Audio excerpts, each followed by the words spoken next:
Sa bawat hampas sa pintura, isang bagay ang malinaw, hindi nila kayang pigilan si Jonmar Fajardo. Game 3 ng finals. Pressure sa parehong teams. Pero si Jonmar, kalma lang. Parang scrimmage.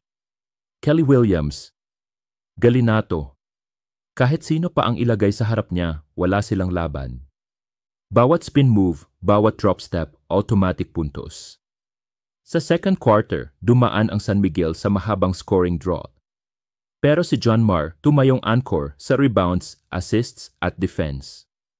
Pagbalik ng third quarter, parang sinindihan ang makina niya.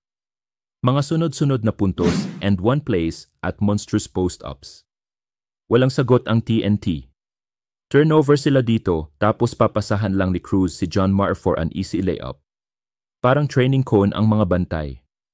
Umabot siya sa 33 points, 11 rebounds at 3 assists at siya pa ang best player of the game.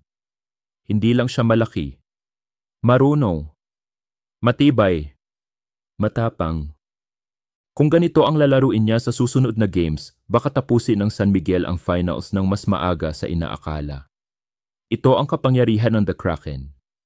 Kung nagustuhan mo ang video na to, huwag kalimutang mag-like, share, and subscribe para sa mas marami pang PPE highlights.